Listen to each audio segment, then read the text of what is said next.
콜로키움 주제는 그 이상결제 탐지 시스템을 활용한 부정수급 관리입니다. 사실 이 FDS는 저도 그냥 뭐 말만 뭐 FDS 그냥 말만 듣기만 했지 이 실체가 뭔지는 잘 몰랐는데 이제 제가 이 바우처 심사관리부로 온 지 이제 한 석 달 정도 됐습니다. 그래서 한 석 달 동안 요 이제 시스템을 업무를 담당하고 좀 이제 업무를 수행하면서 일단은 참 좋은 시스템이구나 그런 생각을 하게 됐고, 자 그러면은 한번 시작해 보도록 하겠습니다. 사회서비스 전자바우처의 정의인데요. 그러니까 부정수급 관리, 뭐에 대한 부정수급을 관리할 거냐, 결국은 이제 사회서비스 전자바우처에 대한 어떤 부정수급을 차단하자. 그게 어떻게 보면은 이제 궁극적인 목표다 보니까 이런 사회 서비스란 무엇이고, 전자바우처는 무엇이고, 이런 거를 잠깐 그냥 보여드리는 거고요. 사회 서비스의 현황부터 한번 좀 보도록 하겠습니다. 지금 사회 서비스의 이런 이 통계를 보시게 되면은 2016년부터 2022년까지 그 지속적으로 그 규모가 계속 확대가 되고 있어요. 단순하게 보시면은 이 결제액 같은 경우가 2016년에 약 1조 6천억에서 2022년도에 4조 2천억까지 이제 약 2배 정도 상승을 했습니다. 물론 이제 이용자나 제공기관, 제공인력의 규모도 상승을 하고 있긴 하지만 결제액의 규모가 굉장히 이제 급격하게 상승을 하고 있는 것을 이제 보실 수가 있겠습니다. 이제 이렇게 그 규모가 커짐에 따라서 여기에 이제 수반되는 이런 이제 부정수급의 규모도 계속 증가를 하고 있는데, 자, 그 화면을 보시면은 그 연도별 현장 조사 및 그 부정수급 적발 실적입니다. 2016년을 보시면은 그 현장 조사를 통해서 적발된 금액이 한 6억 8천 정도 됩니다. 그런데 2022년도에는 이게 이제 117억까지 늘었어요. 그냥 단순 수치로 보면은 한 17배 정도 늘었습니다. 그리고 지금 저 빨간색으로 되어 있는 적발기관을 보시면은 2016년에 133개소에서 6억이니까 대략 기관당 한 500만 원 정도 이렇게 생각하시면 되는데, 2022년에는 200개소에서 117억이니까 한 5천만 원 조금 넘는 수준입니다. 그러니까 어떻게 보면은 기관당 적발의 규모도 더 커졌다, 이렇게 이제 보시면 되겠죠. 지금 이렇게 계속 규모가 커지고 있고 앞으로도 계속 커질 거라고 생각은 드는데, 사실 그러면은 이게 왜 이렇게 높아졌냐, 부정수급의 규모가 왜 이렇게 커졌냐라고 보면은 저는 좀 이제 이렇게 생각을 하고 있습니다. 일단 단순히 부정수급을 하는 사람들이 늘어났다라고도 볼 수 있고, 어떤 바우처 결제 규모가 커졌으니까 그거에 비례해서 증가했다, 그렇게도 볼 수 있겠지만, 사실 그런 거와 또 별도로 이게 연도별로 이렇게 상승되는 것들이 결국은 이제 그 바우처 심사관리부에서 이런 부정수급을 탐지하고 이 부정수급 금액을 확대하기 위해서 계속 어떤 노력한 결과라고 저는 생각을 하고요. 그 과정에서 이런 부정수급을 탐지하는 기법이라든지 이런 부정수급을 탐지하기 위한 어떤 기술, 오늘 말씀드릴 FDS도 그 중에 하나가 될 것 같습니다. 그런 탐지 기법이나 어떤 기술 등이 계속 도입되고 또 활용되면서 기존에는 이제 탐지하지 못했던, 분명히 기존에도 있었지만 탐지하지 못했던 그런 부정수급까지도 이제 찾아낼 수 있게 된 것들이 큰 요인이라고 생각합니다. 언론 보도 나왔지만 이제 이런 활동 지원금을 이제 허위로 수급한다. 이제 이런 기사를 보면은 예전에는 그냥 나쁜 놈이구나 이렇게 생각을 했다면은, 이제 최근 들어서 이런 기사를 보게 되면은 저런 것들을 왜 적발을 하지 못했을까? 분명히 우리가 찾아낼 수도 있었고 막아낼 수도 있었을 것 같은데, 이런 거를 적발하지 못한 거에 대한 뭔가 약간 아쉬움이라고 해야 되나, 이제 그런 것들이 조금 생기게 되는 것 같습니다. 사실 이런 부정수급이 이 특성이 있긴 하지만 이게 그렇게 적발이 간단하진 않습니다. 저도 현장 조사 같은 걸 이제 나가서 보게 되면은 일단 잘 몰라요, 사람들이. 이 굉장히 은밀하고 또 그리고 뭔가 조직적으로 이루어지는 그런 특성들이 많다 보니까 다들 입을 맞춰가지고 사실 이게 굉장히 찾아내기 어렵습니다. 그리고 또 단순히 저희가 이런 어떤 시스템이나 이런 걸 도입했다고는 하지만 어떤 시스템상에서 보이는 이런 결제 내용만, 어떤 바우처에 대한 이런 결제 내용만 가지고는 그냥 단순히 그 결제 내역을 보고 이게 부정수급이다 아니다, 이거를 알 수 있는 게 사실 어려워요. 그냥 단순히 뭐 몇 월 며칠 날 누가 누구한테 몇 시부터 몇 시까지 서비스를 제공했다. 저희가 일단 그냥 볼 수 있는 팩트는 그게 전부인데 이걸 보고서 아, 이건 부정수급이다라고 찍어낼 수 있는 게 사실 어렵죠. 불가능하다고 생각합니다. 그러면은 이제 이런 것들을 어떻게 부정수급으로 걸러낼 거냐. 이게 이제 굉장히 중요한데요. 예, 지금 보시는 게 이제 저희 바우처 심사관리부에서 이런 그 어떤 적정 급여, 그러니까 부정수급을 탐지해내고 적정한 급여를 내보내기 위해서 그 하고 있는 어떤 그 프로세스라고 보시면 되겠습니다. 일단 바우처 결제 이후에 어떤 사전 심사, 돈이 나가기 전에 사전 심사도 하고 돈이 나간 뒤에는 사후 심사도 하고 그리고 이 저희 FDS 시스템을 통해서 탐지된 이상 결제 내역을 지자체로 배분합니다. 그럼 이제 지자체에서는 또 그런 내역을 가지고 또 확인하실 수도 있고요. 그리고 그 저희 자체적으로도 이렇게 이상 결제라고 뜬 내역에 대해서 직접 전화조사나 현장조사를 통해서 그게 부정수급인지 아닌지 이제 확인하러 이제 가서 이제 적발하기도 하고요.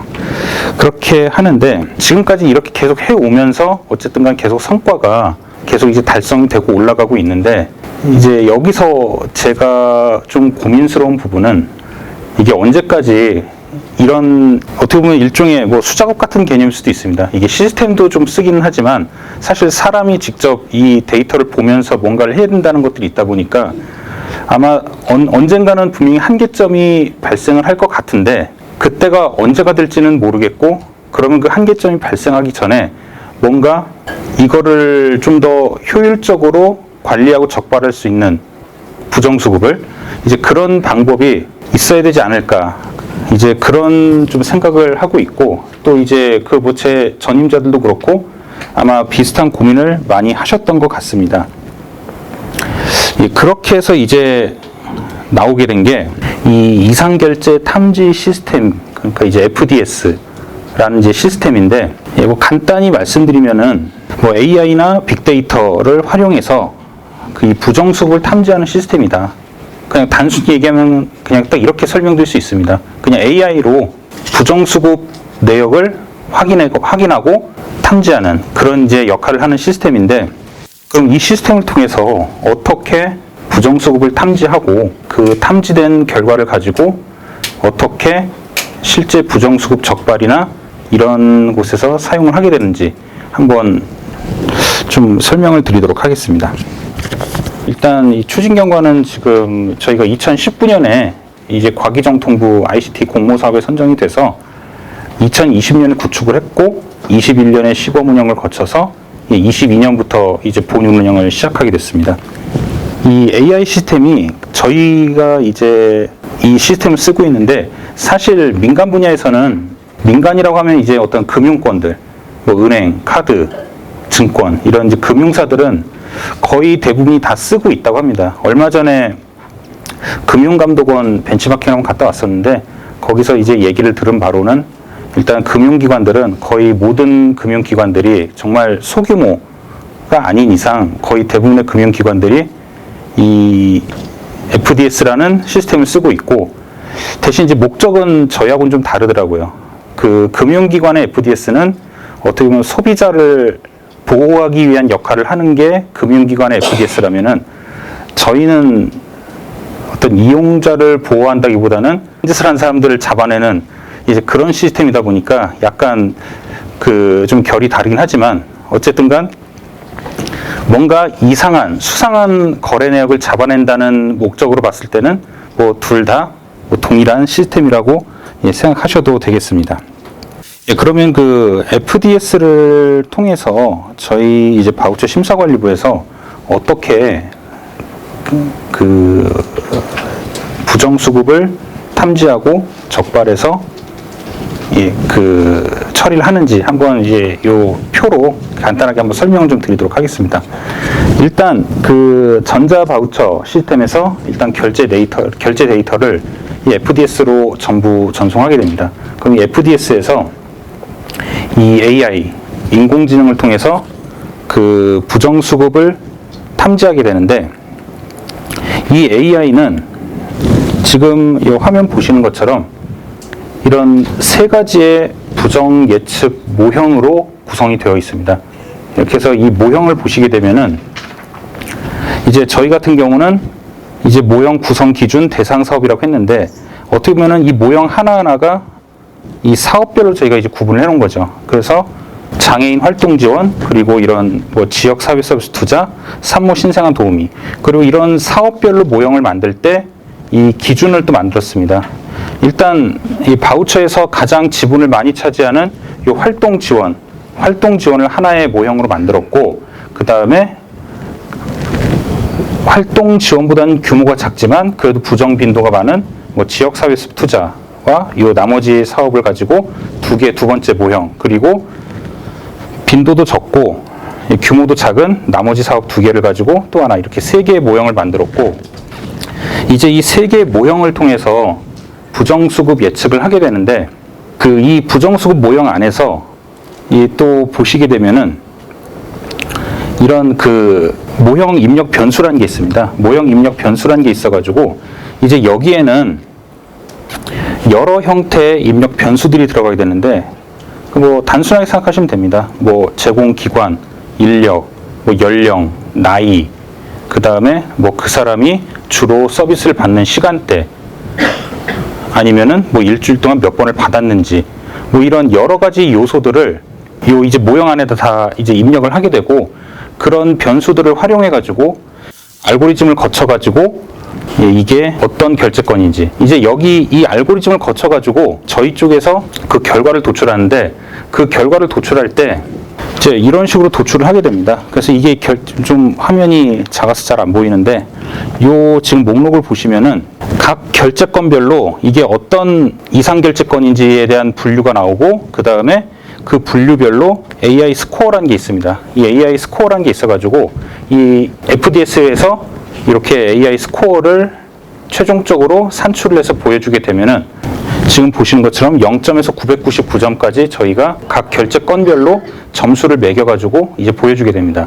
그리고 이런 것들을 어떤 결제 건별로도 볼 수 있고, 어떤 이 바우처 서비스를 제공하는 기관별로 볼 수도 있고, 이 바우처 서비스를 제공하는 이용자별로도 볼 수 있고, 여러 형태로 이제 볼 수가 있습니다. 그렇게 해서 이렇게 나온 요 기준을 가지고 저희가 이제 모니터링을 하게 됩니다. 모니터링 하게 되는데, 일단은 저희가 점수가 이제 고위험, 그러니까 고위험 순으로 모니터링을 해야 되기 때문에 고위험 순으로 나열된 상태에서 이런 이제 실시간으로 전화 조사를 한다든지, 아니면은 이 앞에서 보셨던 이런 사전 심사나 어떤 사후 심사, 여기에서 어떤 그러니까 뭔가 문제가 되는 거래건이 나온 기관들이 있습니다. 그런 기관들을 이 FDS에서 이 고위험군과 맞춰가지고 그 기관들을 선정하거나, 아니면은 이상 결제가 다빈도로 계속 반복적으로 발생하는 기관들을 선정을 해서 저희가 이제 직접 전화 모니터링 하게 됩니다. 그러니까 이제 이런 것들이 과거에는 대상 기관 선정, 그러니까 이제 지금은 저희가 어떤 부정수급 모니터링을 할 때 기본적으로 이제 기준을 갖고 모니터링을 한다고 생각하시면 됩니다. 그러니까 왜 그 기관을 모니터링한 이유가 뭐냐라고 하면은 FDS에서 이상 결제가 탐지돼가지고 그 탐지된 기관에 대해서 모니터링을 하는 거다. 예전에는 그런 어떤 명분이 조금 약했어요. 약간 무작위스러운 좀 개념들도 있었고 해가지고 이제 그런 것들이 좀 더 명확하게 뭔가 위험 가능성이 있는 기관이다라는 이제 기준을 가지고 모니터링을 하게 됨으로써 정확도가 사실 좀 높아지긴 했습니다. 일단 첫해 21년도에 저희 이 부정수급 현장 모니터링에 대한 적중률이 한 47% 정도 됐어요. 그런데 이제 작년 같은 경우가 한 52.6%까지 한 5% 정도 상승을 했고, 사실 이제 저희 목표는 뭐 결국은 100%가 되면 좋겠지만, 예, 그거는 제가 뭐 주변에서 들어보니까 말도 안 되는 소리라고 하고, 예, 하여튼간 계속 높여가야 한다는 게 이제 저희 이제 목적이다 보니까 확률을 높이는 거죠.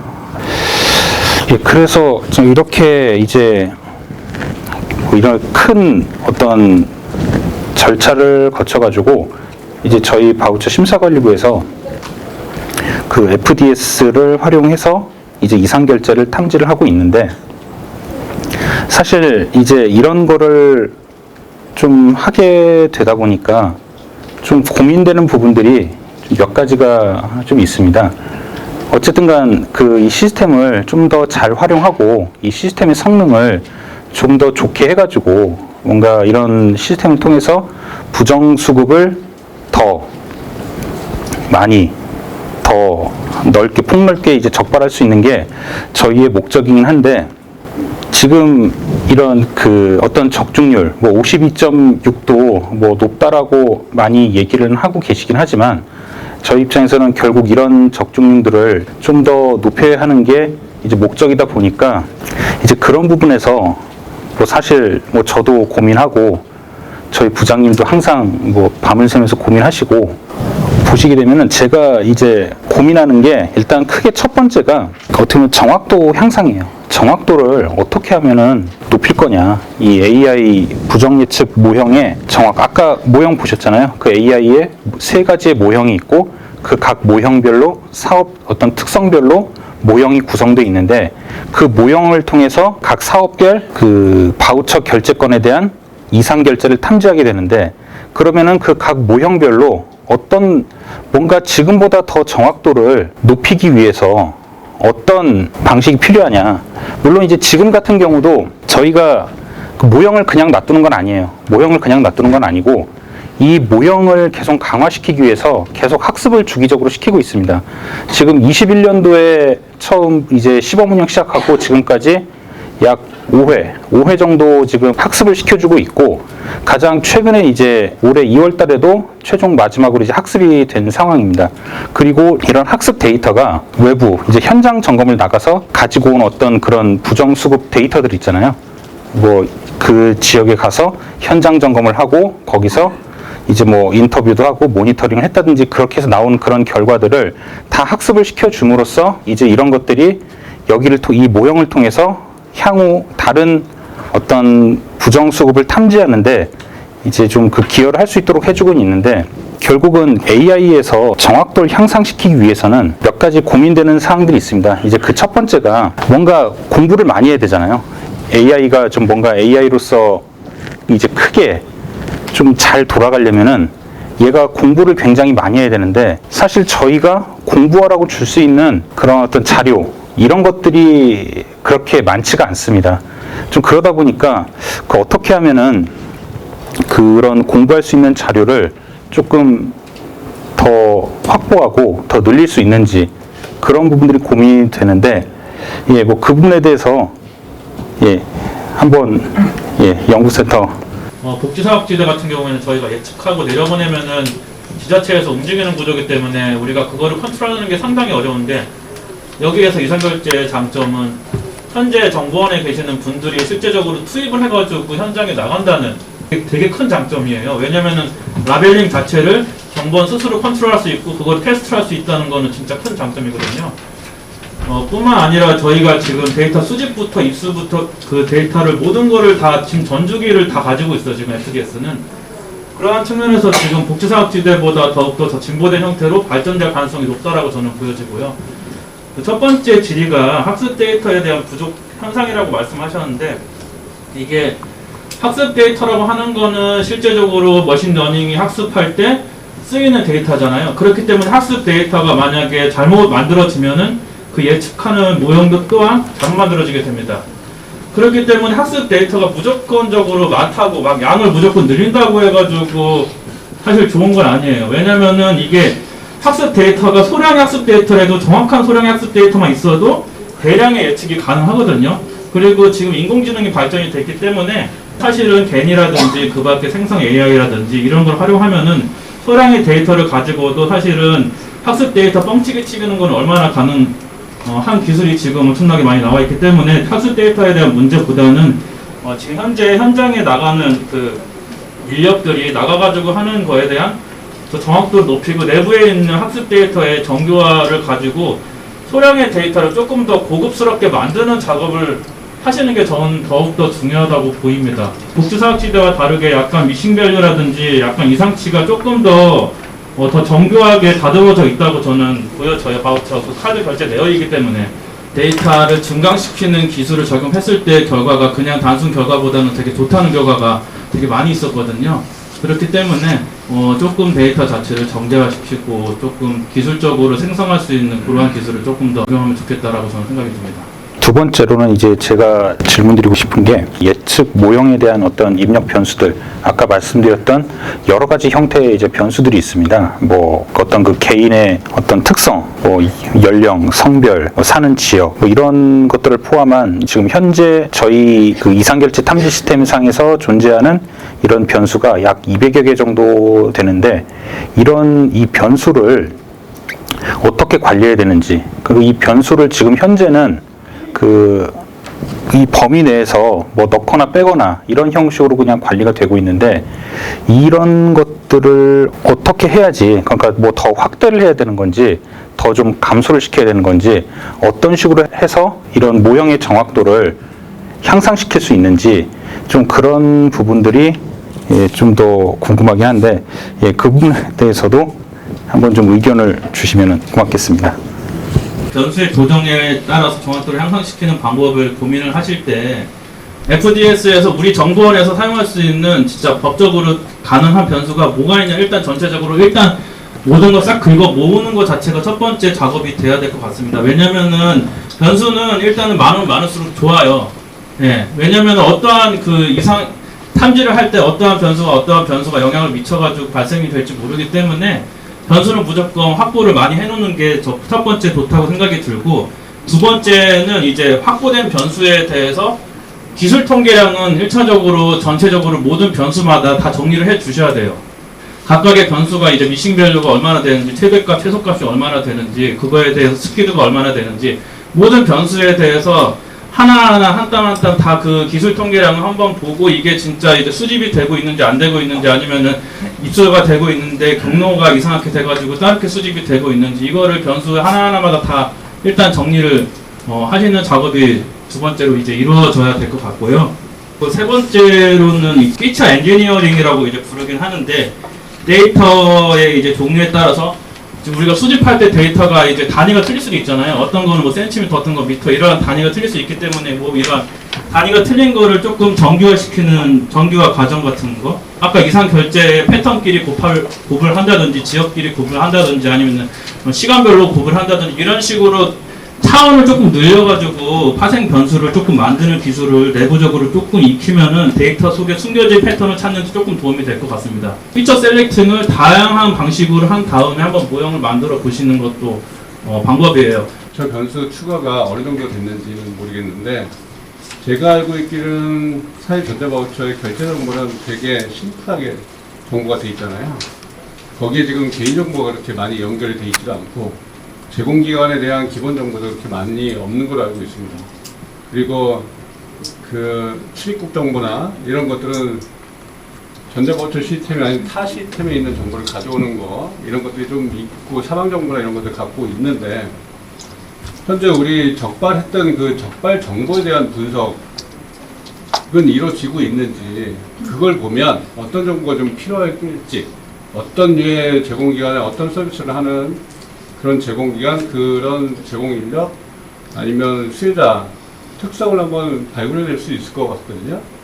그리고 우리 조사가 나가는 모니터링 요원들에 대한 의견, 이거를 좀 정형화해서 정보로 활용을 한다라고 하면, 어떤 대외적인 정보를 가져오지 않아도 우리 차원에서 저 모델에 쓸 수 있는 정보를 양산해낼 수 있을 것 같아요. 적발할 때 어떤 특성을 보였다 라는 것들을 좀 유형화한다라고 하면 정확도 높이는데 좀 유용한 정보로 쓰일 수 있지 않을까. 적발에 낸 거에 대한 분석을 하다 보면 어떤 정보가 더 필요할 거다라는 걸 찾을 수 있을 것 같아요. 저희도 사실 이제 고민하는 게, 그거를 뭔가 조금 거기서 할 수 있는 그런 체계화 시키면은, 이런 이 체계화 시킴으로써 뭔가 학습시키는데 뭔가 좀 더 체계적으로 적용이 되지 않을까라는 거는 사실 제가 그 전임자도 고민을 하고 저한테 전달을 해준 상황이고, 저도 이제 이런 현장 조사 결과서들을 보면서 어떻게 보면은 그냥 같은 내용의 허위 청구지만 그 허위 청구를 적발하는 어떤 그 과정이라든지 이런 것들이 조금씩 달라요. 근데 또 어떤 거는 그 과정이나 이런 것들이 거의 같은데도 뭔가 그 담당자들이 거기서 표현하는 그런 내용들이 또 다르게 나타나고요. 그러니까 결과는 같은데 내용을 서로 다르게 써버리니까 이게 과연 같은 결과가 나올까, 좀 이런 고민은 뭐 저희도 좀 하게 되고, 그런 것들을 어떻게 하면 좀 정형화 시켜가지고 그러니까 비슷한 상황에 대해서 비슷한 유형으로 분류가 될 수 있게 좀 세팅하는 것들을 저희도 좀 고민은 하고 있습니다. 복지사학시대 같은 경우는 사건 사고가 날 때마다 그러니까 언론을 통해 보도되면서 새로운 변수, 새로운 항목들, 예를 들면 수원시 권성구에서 어떤 가구가 죽었는데 주민등록상의 거주지와 실거주지가 달랐기 때문에 실거주지를 파악해야 하고 그 정보를 따로 구하죠. 그런 식으로 새로운 변수가 추가되어서, 근데 여기도 마찬가지로 새로운 변수를 추가하는 노력이 있는지. 사실 지금 현재 시점으로 봤을 때 이 FDS가 처음 도입될 당시의 변수가 약 400개였습니다.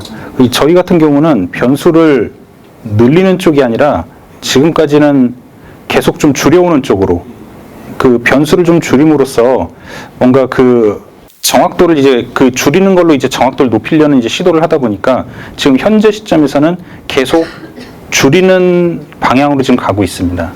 바우처 심사관리부에서 되게 애를 써서 현장을 나가잖아요. 굉장히 많은 시간과 노력을 들이는 거고, 고생이 굉장히 많이 따르는 건데, 거기서 얻어진 경험들을 갖고 새로운 변수를 파인딩하는데 활용이 되고 있냐. 이게 되게 저도 중요한 질문이라고 생각하는데, 사건 사고가 나서 확인됐을 때 어떤 변수를 추가하는 방식도 있지만, 우리가 자체적으로 많은 인력이 나가서 현장의 그 부정수급 사례를 보다 보면 그러니까 일정의 어떤 패턴들이 보일 것이고 이런 패턴을 찾을 건데, 이런 것들을 찾기 위해서 심사관리부 내부에서 현장을 방문하는 분들이 기존의 변수 외에 이러이러한 특징을 변수로 만들어서 넣으면 좋겠어 라고 하는 그런 어떤 작업들이 논의가 있는지.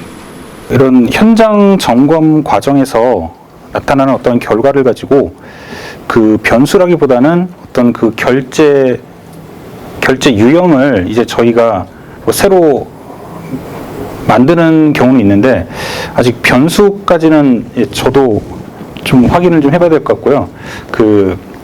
일단 현장 점검 과정에서 이제 뭐 다양한 이제 적발 사례가 나오다 보면은 또 그 과정에서 기존의 어떤 부정수급 유형에서 더 이거를 새로운 유형으로 하나 다시 만들 필요가 있다라고 생각되는 경우가 있고, 이제 그렇게 해서 이제 어떤 새로운 유형의 부정수급 유형을 저희가 이제 새로 만들어내기도 합니다.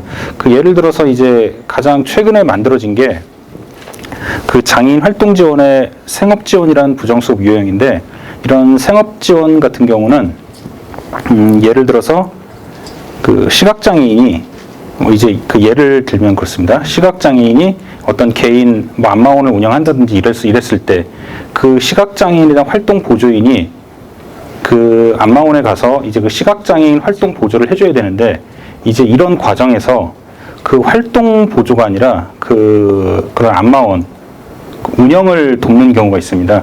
그러니까 단순히 활동을 돕는 게 아니라 그 안마원 청소를 해주거나 뭐 그 안마원에서 뭔가 뭐 수납을 대신 해주거나 이제 이런 걸 하는 경우가 있는데, 사실 활동 지원 보조인은 이제 그런 생업 지원은 따로 할 수가 없게 돼 있다 보니까, 그런데 이제 그런 기관들을 가보니까 그런 특징들이 굉장히 많이 이제 발견이 돼가지고 그거를 별도의 유형으로 따로 빼가지고 이제 하나의 유형으로 만들어서 관리하는 이제 그런 경우는 있었습니다. 정확도는 어느 수준에서 계속 좋아질 수는 없거든요. 어느 일정 수준에서는 떨어지는 게 당연히 맞는 거고요. 이제 그런 상황에서는 다시 모델을 고도화를 한다던가 아니면 신규 모형을 추가한다던가 이런 고민을 좀 하시는 부분이 맞는 것 같습니다. 그 부분에서는 원장님께서 말씀하신 것처럼 신규 변수를 넣는 것도 고민을 해봐야 되는 부분이고요. 사실 이제 피처 엔지니어링 앞에서 말씀하셨지만 되게 많은 방법이 있어요. 근데 이제 가장 먼저 고려해야 되는 부분은 저희가 그 학습을 시키고 나서 밸리데이션을 하는데요. 거기서 이제 데이터 이런 피처의 인포턴스를 뽑아볼 수 있어요. 그래서 이제 그 중요도가 높은 변수들에는 가중치를 줘서 그것들이 더 잘 작동을 하게끔 만들어주는 게 또 하나의 방법이고요. 지금 234개의 모든 변수를 다 쓸 필요는 없고 그런 중요도가 낮은 변수들은 오히려 그 정확도에 부정적인 영향을 줄 수 있기 때문에 그런 것들은 어느 정도 제외를 하시는 부분도 조금 고려를 해볼 수 있을 것 같습니다. 그리고 이제 저는 이게 이제 부정적인 수급을 잡는 것도 목적이지만 최종적으로는 이런 부정 수급을 줄이는 효과를 얻고자 하시는 거잖아요. 그래서 이제 생각했던 부분은 이런 부정 수급 예측 모형의 그러니까 판정이나 이제 확정된 결과들을 가지고 앞단에 이제 사전 심사에서 활용할 수 있는 모델을 한번 만들어 보는 것도 도움이 되지 않을까 그런 생각을 좀 해봤습니다. 예, 그 말씀해 주신 의견에 감사드리고요. 또 이제 추가로 또 제가 고민하는 부분에 대해서 또 계속 한번 여쭤보도록 하겠습니다. 예. 지금 보고 계신 이 알고리즘에 대한 어떤 적정성 검증? 예, 뭐 이렇게 볼 수 있을 것 같습니다. 이렇게 이제 알고리즘을 통해서 부정 예측이 나오고 그 어떤 위험도가 산출이 되는데 이제 아까도 잠깐 말씀드렸지만 지금 이 정확도가 현재 52.6% 정도가 되고 있습니다. 그러면은 지금 여기서 도출된 이 결과가 과연 적정하게 산출된 결과인지 그런 것들을 검증할 수 있는 그런 방법이 과연 있는지 좀 그런 게 이제 궁금하거든요. 예, 그 부분에 대해서 한번 좀 부탁드리겠습니다. 검증을 제대로 하시려면은 첫 번째로 모형 간의 이제 검증, 시스템적인 검증은 이미 통계학적으로 많이 나와져 있어요. 그거를 가지고 그냥 모형 간의 비교를 하면은 거의 정확합니다. 그리고 여기는 현장에 나가는 인력이 있기 때문에 2차 검증은 현장 나가는 인력과 같이 이제 병행해가지고 테스트 데이터셋을 그 병행 인력과 같이 진행을 한다면은 제가 봤을 때 만들어진 모형이 거의 99% 기존 모형 대비 정확도는 오를 겁니다. 그 만약에 그게 시스템 결과에도 검증됐을 때 만약에 정확도가 높고 현장에 나가는 정확도도 거의 비슷하게 나온다. 그럼 거의 100% 그 모형 그냥 쓰셔도 돼요. 사실은 FDS는 더 사각지대보다 더 쉬울 것 같아요. 제가 봤을 때는. 그리고 테스트 데이터셋은 지속적으로 만들어지기 때문에 별도의 테스트 데이터셋 관리하는 방안을 조금 마련했으면 좋을 것 같아요. 그냥 기존에 있는 라벨링 주치고 그대로 사용하시면 이 머신러닝 시간이 지날수록 기존 위험만 계속해서 잡아내는 모형이 되기 때문에 그런 식의 병행적인 노력도 필요하다고 저는 생각이 듭니다. 동일한 변수를 가지고 있어도 나가보지 않으면 부적정이다 아니다를 판단할 수 없을 것 같아요. 사각지대는 우리가 나가보지 않아도 그 위기 변수를 가진 사람이 사회보장급여를 받는 순간에 피드백으로 활용할 수 있다는 거죠. 우리가 못 찾았지만 저 사람은 찾아놓으면 찾았다고 판단하는데 사회수업에서는 좀 다른 관점이라서 지금 검증하는 것 자체가 쉽지는 않을 것 같다는 생각이 들거든요. 또 하나는 이제 그런 것들이죠. 제가 원장님께 말씀드린 이거 왜 자꾸 찾으려고 우리 부적정 급여를 발굴만 하려고 하냐라는 질문이 있었거든요. 제가 갖고 있는. 근데 여기서 아까도 말씀드린 사각지대도 50% 넘으면 이제 더 이상 갈 필요가 없다고 생각해요. 2명 중에 1명은 찾아내고 있다는 것처럼 여기도 지금 52% 정도가 적발률이 있다는 것은 굉장히 높다는 거죠. 그 지표는 현장에서 일어나면 안 되는 것처럼 우리가 조직 모둠에 갔을 때 지역 확장성도 필요하고 거기에 좀 이런 변수를 활용해야 할 필요성이 있고 역으로 요게 이제 성과 지표 측면에서 보면 제일 많이 52.몇% 적발되는 그 유형은 현장에서 안 일어나는 게 더 좋은 거 아닌가라는 생각을 해보거든요. 그래서 그런 측면에서 조직 확장성이 조금 기여할 수 있는 지표지 않을까라는 생각 좀 들고. 네, 두 번째인데 그 이제 부정 예측 정확도 검증을 위해서 그 정확도 검증에서 이제 지자체 저희가 이런 이상 결제 데이터를 지자체로 다 내려보내주고 있거든요. 그런데 이제 이 지자체에서 사실 자기들 그냥 뭐 정기 점검을 나간다든지 그러니까 자기 업무 하느라고 저희가 이렇게 보내주는 이런 데이터를 사실 거의 점검을 못하고 있어요. 근데 어쨌든 간 그 저희 입장에서는 단순히 저희만 나가는 걸로는 어떤 한계점이 분명히 존재를 하고 그러면은 이런 이 지자체에서 좀 이런 것들을 그 뭔가 자체적으로 저희가 보내준 데이터를 좀 점검할 수 있는 어떤 그런 유인책이라고 해야 될까요? 뭐 이제 좀 그런 것들은 뭐가 있을지 사실 그런 부분 좀 고민이 되는데 좀 그 부분에 대해서 예 혹시 뭐 전에 업무를 해주셨던 예 분들이 계시면은 한번 좀 의견을 주시면 고맙겠습니다. 그 지금 계속 나오는 이야기를 하는 부분들은 결국 저희 부서처럼 분석 인력들이 좀 붙어줘야 그 앞에 탐색적인 분석들을 하면서 변수를 뽑아내는 것들이 필요하지 않을까. 그래서 인력의 어떤 그 나가는 전문 인력, 부서 전문 인력이 있다면 그 부분들이 분석도 같이 하던지 아니면은 분석을 뒤에서 저희가 업무를 하면서 보니까 분석은 계속해서 그 부분을 할 수 있는 별도의 어떤 라인이 필요하지 않나라는 이야기를 하면서 두 번째 질문에 대해서 사실 지금 상업지대나 이하동이랑 이 FDS 부정수급은 조금 결이 다른 부분이 있는 건 아마 모두가 알 것 같습니다. 지자체가 왜 안 움직일까? 사각지대나 이하동은 바빠도 하게 되는 건 하게 되면 좋은 일이 있어라는 게 이렇게 흘러갔는데 이것은 바빠서 했는데 내 문제야. 우리 지자체에서 적발이 많이 됐어. 우리에게 핸디캡이 올 수도 있고 가장 다른 평가 업무, 사회 서비스 평가 업무를 하면서 느꼈을 때 이게 결국은 하게 되면 행정처분이랑 같이 갑니다.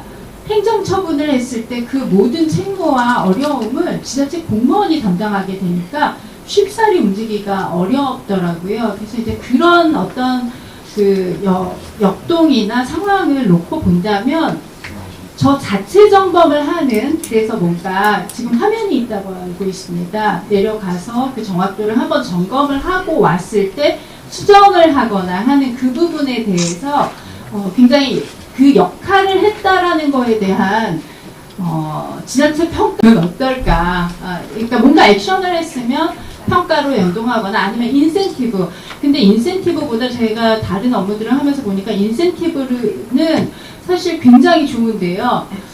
일단 전체를 움직이기엔 지자체 평가가 되게 영향력이 있었고, 그럼 많은 분들이 생각하기를 지자체 평가 필요 악이지 않냐 이렇게 생각을 하는데, 저희가 작년에 이하동 행복지원 시스템에 어떤 평가를 하고 나서 굉장히 물량이 많이 그 어떤 했던 액션을 추구하는 것들, 그 서비스 연계권이 굉장히 많이 늘어나서 이게 평가 때문에 굉장히 이상해져라고 생각했는데, 저희가 분석을 해보니까 서비스 급여, 공적 급여로 연동되는 것 자체도 물량이 같이 늘더라고요. 그래서 반드시 필요악이라고만 바라보지 않고 우리는 초반에 전체를 어떻게 움직이는가에 대해서 본다면, 그러니까 부정수급을 발견한 거에 방점을 두면 잘 안 움직일 것 같고, 자체 점검을 해서 뭔가 사실 우리가 가보면 평가 때도 보면 그냥 단순 실수예요. 실수인데 그게 이렇게 뭐 심할서를 쓰거나 행정처분에 굉장히 낮은 평가를 받게 되거나 하는 경우가 있는데, 그런 전 단계에서 그런 것들을 교정하고 점검해주는 차원으로, 그래서 계도하는 쪽으로 움직이는 거를 지자체 평가로 하게 된다면 조금 더 유리하게 전체를 움직이지 않을까 하는 생각을 해보았습니다.